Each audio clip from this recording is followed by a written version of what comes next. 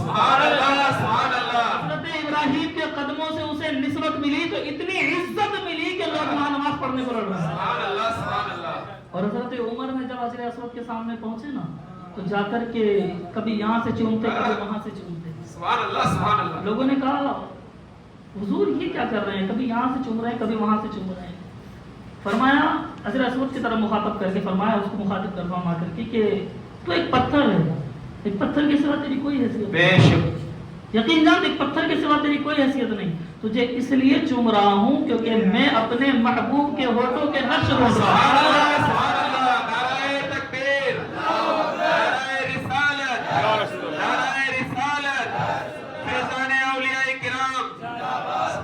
اگر تجھے مصطفیٰ نے نہ چنا ہوتا تو عمر تجھے زندگی میں کبھی نہ چنا. یہ نسبتیں جو چیزوں کو ممتاز کر دیتی. آج لوگ نسبتوں کا انکار کر رہے ہیں. صاحب یہ ہم نسبتیں نہیں مانتے. کیا ہوتی ہے نسبتوں سے؟ کیا ملتا ہے نسبتوں سے؟ لوگوں نسبتوں سے وہ ملتا ہے جو دنیا میں کوئی نہیں دے سکتا. بندہ اللہ اللہ کرتا رہے، کوئی گارنٹی نہیں اللہ ملے گا، لیکن وہ اللہ والے ہیں جو اللہ سے ملا. اگر اللہ سے ملنا ہے تو اللہ والوں کے دربار میں جانا پڑے گا. اور آپ اٹھا کر دیکھ لیں، میں کوئی کہانی شریف نہیں سنا رہا، مسلم شریف کی حدیث پاک سنا رہا. اور یہ کہانی شریف بھی مسلم شریف میں ہے. میرے آقا کریم نے اپنے صحابہ کو فرمایا، اے صحابہ سنو، اے صحابہ سنو. کتاب التوبہ کی حدیث پاک ہے، اس کا مفہوم عرض کر رہا ہوں. فرماتے ہیں اے صحابہ سنو، ایک شخص جو 100 لوگوں کا قاتل تھا. 100 لوگوں کا. پہلے 99 لوگوں کا قاتل تھا. پھر کیا ہوا؟ توجہ میری طرف فرمائے. کوئی بات نہیں، انہیں اپنا کام کرنے دے. کوئی ایک آدمی جا کر کے ان کو سمجھا دے گا. بہرحال عرض یہ کر رہا ہوں کہ 99 لوگوں کا قتل کیا. پھر اس نے جا کر کے ایک شخص سے پوچھا کہ میں نے 99 لوگوں کا قتل کیا، کیا اللہ پاک اتنا رحیم ہے کہ مجھے معاف کر دے؟ کوئی خشک کا مولوی ہوگا، اللہ جانے کون بندہ تھا. اس کو اتنا سا علم نہیں تھا کہ اللہ فرماتا ہے کہ اگر کوئی بندہ اتنے گناہ کرے کہ وہ زمین و آسمان کو اپنے گناہوں سے ڈھانپ لے اور اس کے بعد میری رحمت کے سامنے آئے تو میں اسے بخش دوں گا. بندہ مانگے تو صحیح. ہم تو مائل بکرم ہیں، کوئی سائی بھی نہیں، راہ دکھلائیں کسے رہنم منزل ہی نہیں. دنیا جب کوئی غلام بھاگ جاتا ہے، کوئی نوکر بھاگ جاتا ہے تو لوگ اسے پکڑ کر مار کر لاتے ہیں. لیکن آؤ رب کی بارگاہ میں، کتنا کریم رب ہے. جب اپنے بھاگے ہوئے بندے کو بلاتا ہے تو کہتا ہے یا ایھا الانسان ما غرک بربک الکریم. اے میرے بھاگے ہوئے بندے، تجھے اپنے کریم رب سے کس نے دور کر دیا، کس نے ورگلا دیا؟ کیوں جاتا ہے؟ تیرا کریم رب یہاں ہے، اس کے پاس چلا. یہ میرے رب کی شان ہے. اس نے کہا کہ نہیں، تجھے نہیں بخشے گا. اتنے گناہ کر کے کون بخشتا ہے؟ 99 قتل کی. اس نے کہا جب بخشش ملنی نہیں ہے تو پھر سینچری کیوں چھوڑوں؟ شتک پورا کرتا ہوں. مسلم شریف کے حدیث سے بات بتا رہا ہوں، شتک پورا کرتا ہوں. اس نے اس شخص کو مسئلہ بتانے والے کو مار دیا.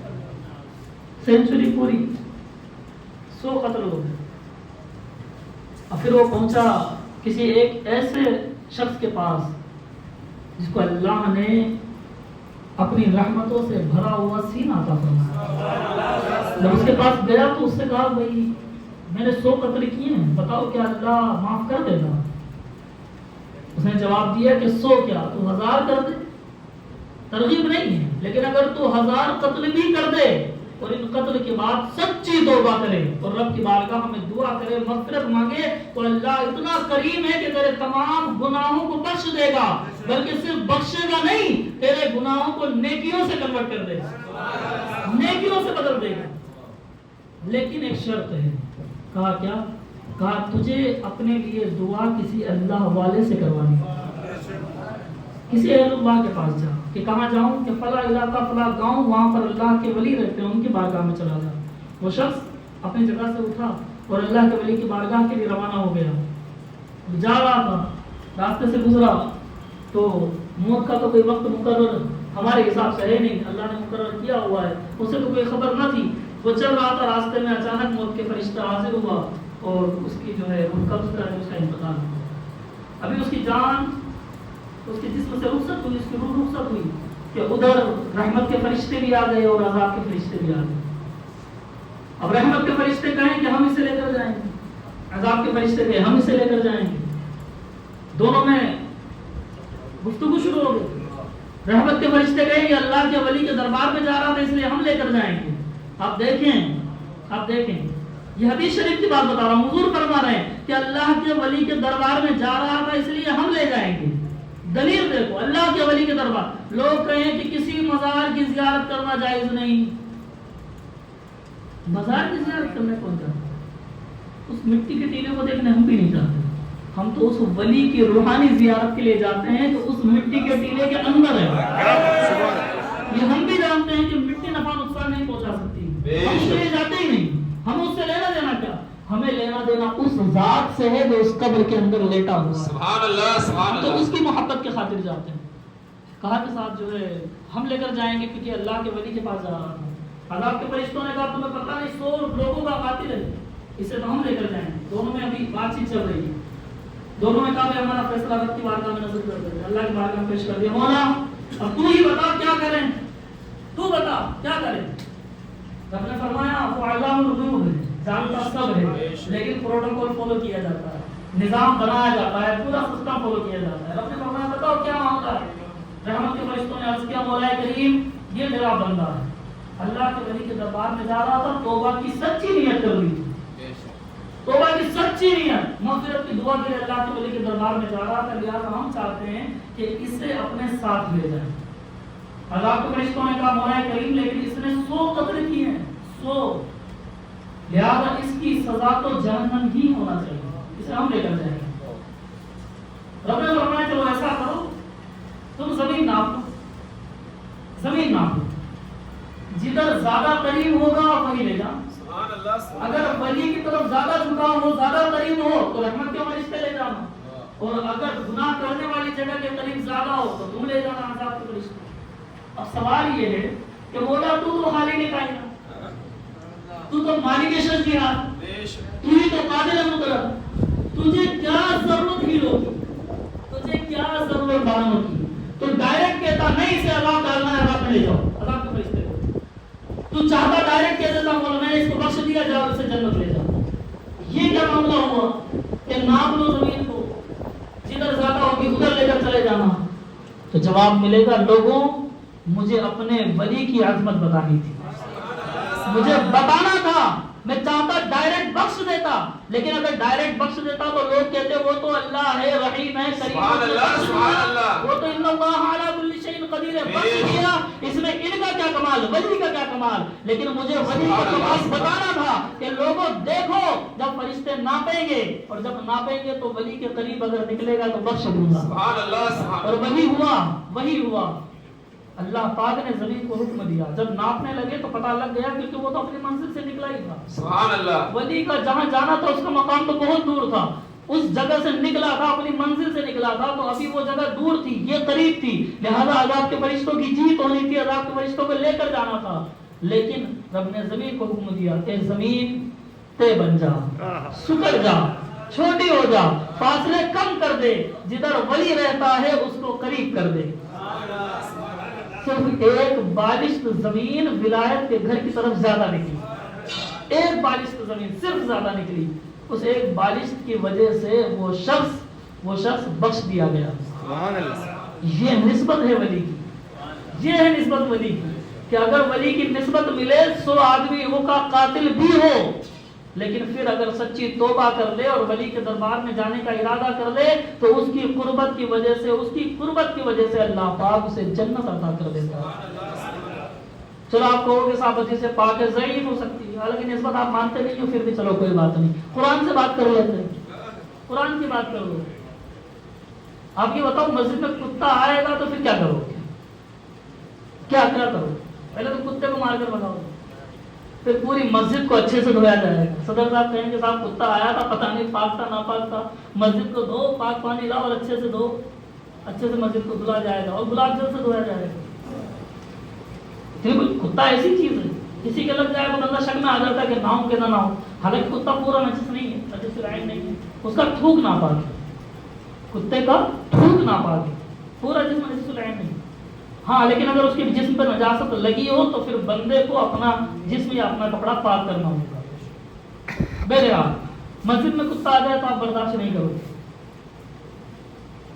تو پھر آپ سوچو اگر قرآن میں کتے کا ذکر آ جائے, لیکن یہ ہوا, اور کیوں ہوا؟ کیونکہ ایک جماعت تھی اصحاب کہف کی, وہ جماعت عبادت کے لیے جب ان پر ظلم کیا جانے لگا, عبادت نہیں کرنے دیا جانے لگا, ان کو عبادت سے روکنے لگے, وقت کا بادشاہ, ظالم بادشاہ ان کو عبادت سے روکنے لگا, لہذا اصحاب کہف نے ارادہ کیا کہ ہم اللہ کی عبادت سے تو نہیں روک سکتے, وہ تو ہمیں کر دی, لیکن اگر عبادت کریں گے تو ظالم بادشاہ ظلم کرے گا, جان سے مار دے گا, لہذا جان بچانا بھی واجب اور عبادت کرنا بھی ضروری. اب کیا کریں؟ تو انہوں نے طریقہ یہ نکالا کہ ہم اپنا علاقہ چھوڑتے ہیں, کسی دوسرے علاقے میں جا کر چلے جاتے ہیں. وہاں سے نکلے اور ایک گفا کے اندر جا کر اپنا ڈیرا ڈال دیا. جب راستے سے چل رہے تھے تو پیچھے پیچھے کتا آ گیا. جب کتا آیا تو ان میں سے ایک نے کہا کہ حضرت یہ کتا ہمارے پیچھے چل رہا ہے, اور کتے کی فطرت ہے بھونکنا, ہم چھپ کر جا رہے ہیں, اگر یہ بھونکے گا تو پھر ہم پکڑے جائیں گے.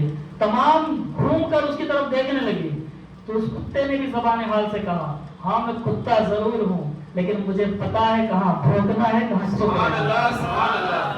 یہ مجھے بھی رب نے سکھایا کہاں بھونکنا کہاں چپ رہنا. اور پھر دیکھو وہ کتا پیچھے پیچھے گیا اور پیچھے پیچھے جا کر اصحاب کہف تو اندر چلے گئے. وہ کتا غار کے دہانے پر اس گفا کے دروازے پر بیٹھ گیا, اور کس شان سے بیٹھا کہ اللہ پاک نے قرآن مجید کے اندر اس کے بیٹھنے کی بھی شان بیان کی.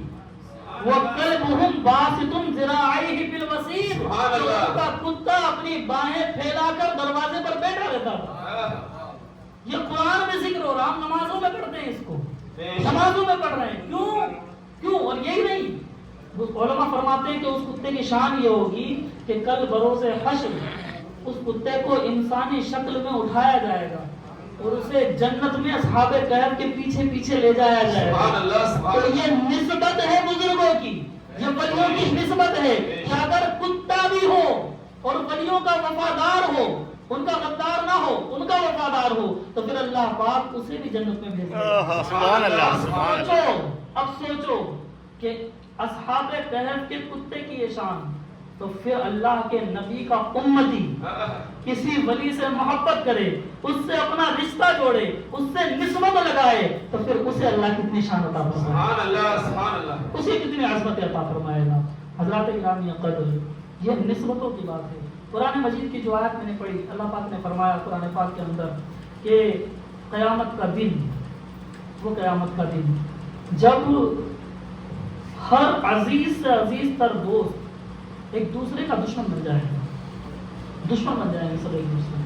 ہم نے بسا اوقات سنا ہے نفسی نفسی کا دور ہوگا, نفسی نفسی کا عالم ہوگا, نہ باپ بیٹے کا سگا ہوگا, نہ بیٹا باپ کا, نہ ماں بیٹی کی سگی ہوگی, نہ بیٹی ماں کی, کوئی کسی کا فرسان حال نہ ہوگا. نبی ذوالجلال نے اسی حالت کو, اسی عالم کو اپنے الفاظ میں اور ایک الگ جگہ پر, دوستی یاری بھی دنیا کے اندر بڑی اہمیت رکھتی ہے. تو کوئی کہتا ہے کہ جب دوست کچھ بولتا ہے تو بندہ یہ سوچتا ہے کہ جب دوست نے بولا ہے تو پھر کرنا ہے, وہ کرنا ہے, وہ اتنی دوستی کو اہمیت دیتا ہے. اور اب فرماتا ہے کہ قیامت کے دن دوست بھی ایک دوسرے کے دشمن بن جائیں گے, کوئی ایک دوسرے کی مدد کو نہیں آئے گا, الا المتقین.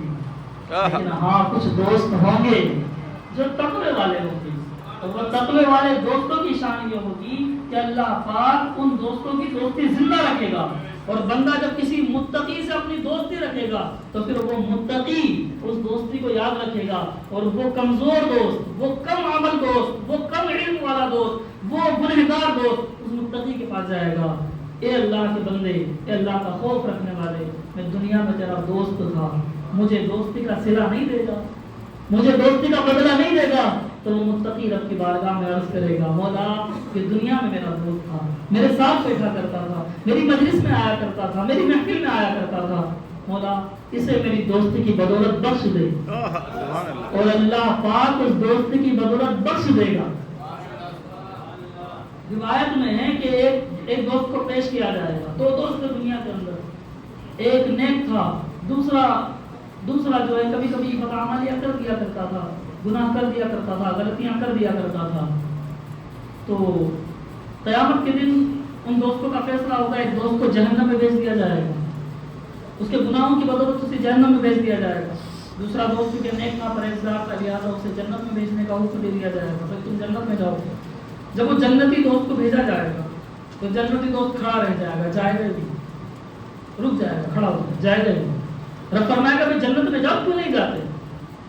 کہا مولا کریم ہم دونوں دوست دنیا میں ایک ساتھ رہا کرتے تھے، ہمارا اٹھنا بیٹھنا ایک ساتھ تھا، ہمارا چلنا پھرنا ایک ساتھ تھا، ہم دونوں ایک ساتھ رہا کرتے تھے، اب آج میں اکیلا جنت میں جاؤں، جہنم میں جائے، مولا مجھے یہ اچھا نہیں لگا، میں نے کوشش کی تھی اسے نیک راستے پر لانے کی، میں نے بہت کوشش کی، لیکن مولا گناہ کر دیا کرتا تھا، لیکن مولا کریم میں نے حد درجہ کوشش کی، مولا مجھے اس کا صلہ نہیں ملے گا۔ رب فرمائے گا کہ تم کیا چاہتے ہو؟ وہ عرض کرے گا مولا دنیا میں بھی ہم دونوں ساتھ رہا کرتے تھے، تو میں چاہتا ہوں کہ یہاں آخرت میں بھی ہم دونوں کو ساتھ رکھ، ہم دونوں کو ساتھ رکھ۔ اچھا وہاں پر کوئی کہنے والا کہے گا اچھا دونوں کو ساتھ رکھ تو کیا دونوں کو جہنم میں بھیج دیا جائے؟ تو وہ جواب دے گا کہ نہیں، میں جانتا ہوں کہ رب نے جنت کا فیصلہ کر دیا، تو جس کے لیے جنت کا فیصلہ کر دیا اسے جہنم میں نہیں بھیجے گا، اسے جہنم میں نہیں بھیجے گا۔ تو اب بدلاؤ صرف ایک طرف سے آئے گا کہ جسے جہنم میں بھیجا گیا ہے اسے جنتی بنایا جائے گا، سبحان اللہ، اسے جنتی بنایا جائے گا۔ حضرت گرامی قدر، یہ نسبتیں بڑی مضبوط چیز ہے، کوشش کرو کہ اللہ پاک کوئی خالی دامن ہی صحیح پر تمہارے ہاتھ میں پکڑا دے، کل کو وہ دامن تمہارے کام آئے گا۔ رب نے فرمایا یا ایھا الذین آمنوا اتقوا اللہ وکونوا مع الصادقین، یا ایھا الذین آمنوا اتقوا اللہ، اے لوگوں ایمان لاؤ، ایمان لاؤ، اتقوا اللہ، اللہ سے ڈرو۔ ایمان لے آیا بندہ، اللہ کا خوف بھی دل میں بسا لیا، تو رب نے جگہ جگہ فرمایا ہے والعصر ان الانسان لفی خسر الا الذین آمنوا وعملوا الصالحات، بندہ نے ایمان بھی لے آیا، اچھے کام بھی کر دیے، نیک اعمال بھی کر دیے، تو دونوں تو ہو گئے پورے، تو جنت میں جانے کے لیے کافی ہے، میں نے اچھے کام بھی کر دیے، ایمان بھی لے آیا، اچھے کام بھی کر دیے، تو اب جنت میں جانے کے لیے کافی ہے۔ آگے فرمایا وکونوا مع الصادقین، اور سچوں کے ساتھ ہو جاؤ۔ مولا سچوں کے ساتھ ہونے کی کیا ضرورت؟ ایمان تو لے آیا، نیک عمل تو کر رہا ہوں، تقویٰ بھی اپنے دل میں ہے، نماز بھی پڑھتا ہوں، روزے بھی رکھتا ہوں، حج و زکوٰۃ بھی ادا کرتا ہوں، سب کام تو کر رہا ہوں، سچوں کے ساتھ کیوں ہو جاؤں؟ کیوں ہو جاؤں سچوں کے ساتھ؟ اللہ کا ہر قول حکمت سے بھرپور ہوگا، کوئی قول خالی نہیں ہوتا۔ رب نے فرمایا یا ایھا الذین آمنوا اتقوا اللہ وکونوا مع الصادقین، ایمان لاؤ، تقویٰ اختیار کرو، یہ تک ٹھیک ہے۔ وکونوا مع الصادقین مطلب کیا؟ مطلب یہ ہے کہ دولت اکٹھی کر لی ہے، دولت تو اکٹھی کر لی، ایمان کی دولت، اعمال کی دولت، اس کی حفاظت کے لیے سچے چاہیے۔ سیکیورٹی کون لے گا؟ گارنٹی کون لے گا؟ آج ایمان ہے کل نہیں ہوگا، شیطان مرتے دم تک بہکانے کی کوشش کرے، آخری دم تک۔ وہ ایک اللہ کے ولی تھے، بہت بڑے عالم تھے، بڑا علم تھا ان کے پاس، آخری وقت میں شیطان سامنے آ کر کھڑا ہو گیا اور کہنے لگا بتاؤ اللہ ایک ہے؟ انہوں نے کہا ہاں ایک ہے۔ کہا دلیل تو؟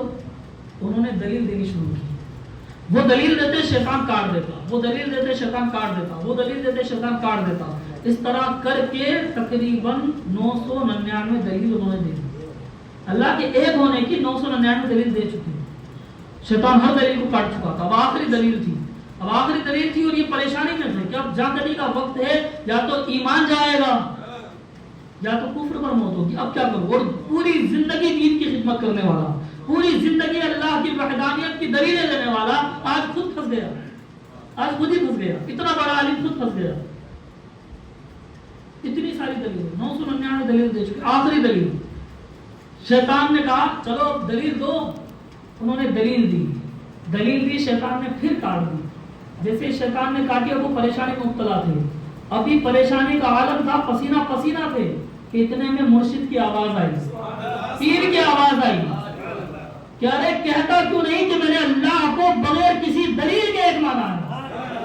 جیسے ہی یہ لفظ کہا شیطان بھاگ کھڑا ہوا, اب دلیل ہی نہیں ہے تو اب کیا کریں, اب تو بغیر دلیل کے مان لیا. تو معاملہ یہ ہے کہ نسبتیں آپ کو آخری وقت میں بچاتی ہے. رب نے اسی لیے فرمایا یا ایھا الذین آمنوا اتقوا اللہ, اے لوگوں اللہ سے ڈرو, ایمان لاؤ, اور جب یہ نعمتیں, یہ انعام, یہ دولت تمہارے پاس اکٹھی ہو جائے تو کونوا مع الصادقین, سچوں کے ساتھ لگ جاؤ. یہ سچے تمہیں یہاں سے لے کر قیامت تک تمہاری حفاظت کر کے لے جائے, کیونکہ محافظ چاہیے دولت ہونے کے بعد, اسی لیے سچوں کے ساتھ ہو جاؤ. اور آج یہی سچوں کی محفل ہم سجائے بیٹھے ہیں, اور اسی نیت سے سجا کر بیٹھے ہیں کہ اللہ پاک ان صاحب مزار اور اپنے ولیوں کے صدقے میں ہمارے ایمان و عقیدے کی حفاظت فرمائے. تو اب عرض کرنا یہ ہے کہ جتنا زیادہ ہو سکے سچوں کی صحبت اختیار کریں. اولیاء ولیوں کے پاس بیٹھیں, ولیوں کے مزارات پر بیٹھیں. اچھا لوگ یوں بھی کہتے ہیں کہ ولی بچے کہاں, ولی بچے کہاں, کہ صاحب وہ تو زمانہ تھا جو ولی ہوا کرتے تھے, اب تو ولی بچے ہی نہیں ہیں. میں کہوں کہ اگر الو کو اجالے میں نہیں دکھتا تو یہ اس کی غلطی ہے, سورج کی غلطی نہیں. وہ کہے صاحب میں نے تو سورج دیکھا ہی نہیں, تو دیکھے گا کیسے, تجھے دن میں نظر آتا ہی نہیں. چمگادڑ اگر کہے کہ صاحب مجھے تو نظر نہیں آیا آج تک, مجھے تو ہمیشہ اندھیرا ہی نظر آتا ہے, تو معاملہ یہ کہ اس کو دکھتا ہی نہیں.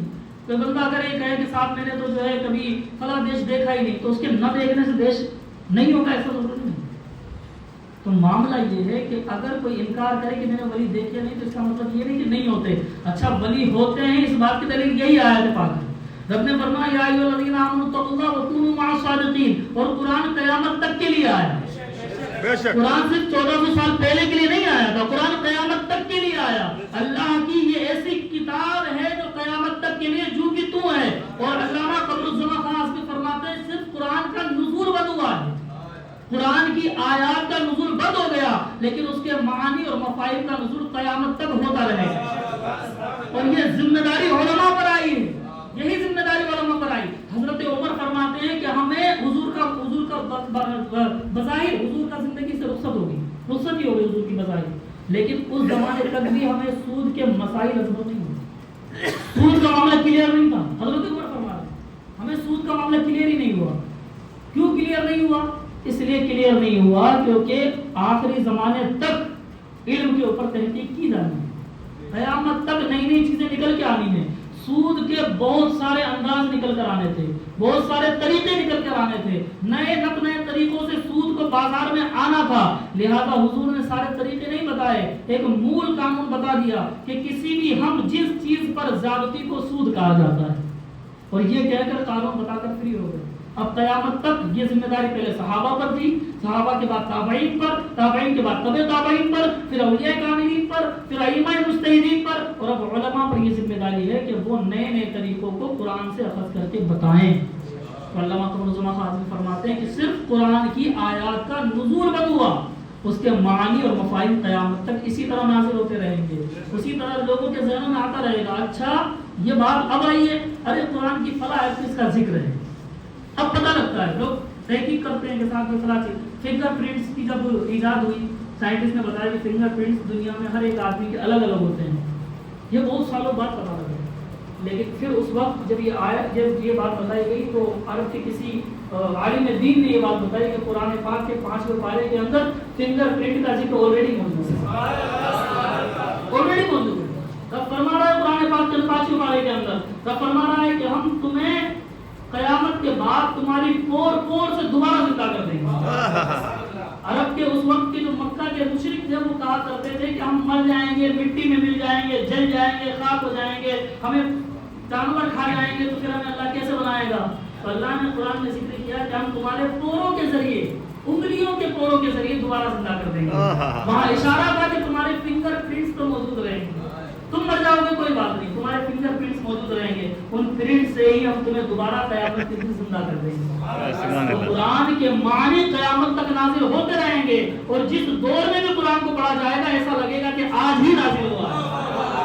یہ شان ہے قرآن کی کہ قرآن کو جس دور میں پڑھا جائے گا ایسا محسوس ہوگا کہ یہ آج نازل ہوا، اس دور کے اندر نازل ہوا۔ یہ شان قرآن ہے حضرات گرامی قدر۔ تو اگر رب نے فرمایا یا ایھا الذین آمنوا اتقوا اللہ وکونوا مع الصادقین، ایمان والو اللہ سے ڈرو اور سچوں کے ساتھ ہو جاؤ، اگر یہ آیت صرف 1400 سال پہلے کے لیے تھی تو پھر قرآن میں نہیں ہونی چاہیے تھی، اور اگر قرآن میں ہے تو قیامت تک کے لیے ہے، اور اگر قیامت تک کے لیے ہے تو پھر اس کا مطلب سچے بھی قیامت تک آتے رہیں گے۔ سبحان اللہ۔ اللہ کے ولی ہر دور میں ہوا کرتے ہیں، باقاعدہ محکمہ بنایا گیا 365 لوگوں کا جو پورے نظام کو چلاتا ہے، ولایت کی سسٹم کو چلاتا ہے۔ ہاں ہمیں نظر نہیں آتے کیونکہ ہم گنہگار ہو گئے ہیں، سیاہکار ہو گئے، ہمارے ایمان کمزور ہیں، مگر جب کوئی اللہ کا ولی مل جائے تو پھر اس کا دامن نہ چھوڑنا، دائیں بائیں نہ دیکھنا، کسی کے کہنے میں نہ آنا، اس کا دامن پکڑ کر کے بس یہ سوچنا کہ میں نے اس کا دامن اللہ کے لیے پکڑا ہے، اور یہ وعدہ میرا نہیں مصطفیٰ کا ہے۔ میرے آقا نے فرمایا کہ قیامت کے دن جب بندہ وہاں پیش کیا جائے گا تو اللہ پاک پوچھے گا کہ بتاؤ تو نے اس سے محبت کیوں کی تھی؟ وہ کہے گا میں نے مولا تیرے لیے کی تھی، تیرے لیے۔ الحب للہ والبغض للہ، محبت بھی اللہ کے لیے، نفرت بھی اللہ کے لیے۔ رب فرمائے گا اگر محبت میرے لیے تھی یہ بھلے ہی خالی ہو لیکن محبت میرے لیے تھی، میں تجھے اس محبت کے بدلے جنت دوں گا، اس محبت کے بدلے جنت دوں گا۔ تو لوگوں تم یہ خالی دامن نہ دیکھو، جب کسی کا دامن پکڑو تو مضبوطی سے پکڑ لو اور پھر اسے اللہ کے سپرد کر دو کہ اب اس کا معاملہ اللہ جانے، میں تو اللہ کو جانوں اور اللہ کی محبت کے خاطر اس کو جانوں۔ اللہ پاک ہمیں اپنی نسبتوں کو مضبوط رکھنے کی توفیق عطا فرمائے اور ہمارے رشتوں کو ولیوں سے مضبوطی عطا فرمائے، ہمیں اسی طریقے سے اولیاء کاملین کے راستوں پر چلنے اور ان سے محبت کرنے کی توفیق عطا فرمائے۔ استغفر اللہ العظیم وآخر دعوانا الحمد للہ رب العالمین۔ السلام علیکم ورحمۃ اللہ۔ کھڑے ہو کر صلوات و سلام